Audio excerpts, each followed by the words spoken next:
विधानसभा सार्वत्रिक निवडणुकीत सोलापूर शहर मध्य विधानसभा मतदारसंघातून शहर काँग्रेसचे अध्यक्ष चेतन नरोटे यांनी आगामी विधानसभा सार्वत्रिक निवडणुकीत काँग्रेस पक्षाकडून रीतसर उमेदवारी मागणीचा अर्ज महाराष्ट्र प्रदेश काँग्रेस कमिटीचे सरचिटणीस माजी आमदार प्रकाश येलगुलवार यांच्याकडे बुधवारी रामलाल चौक ते काँग्रेस भवन दरम्यान रॅली काढत सादर केला। माझ्या वरिष्ठ नेत्यांनी मला संधी दिली तर फारुख शाब्दींचे मी आवाहन स्वीकारतो, अशी प्रतिक्रिया चेतन नरोटे यांनी व्यक्त केली। बघा, आव्हानाला शाहरुख शाब्दींना मी आता सांगतो, जर काँग्रेस पक्षाने जर तिकीट दिलं, जरूर काँग्रेस पक्ष इथं लढणार आणि विजय होणार।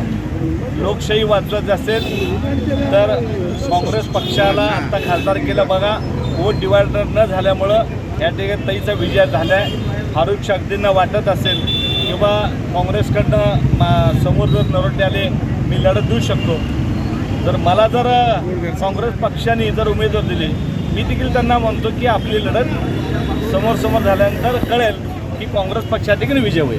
तसं काय नाही आहे, दक्षिणला दिलं तरी लढवतो, मध्यला दिलं लढवतो।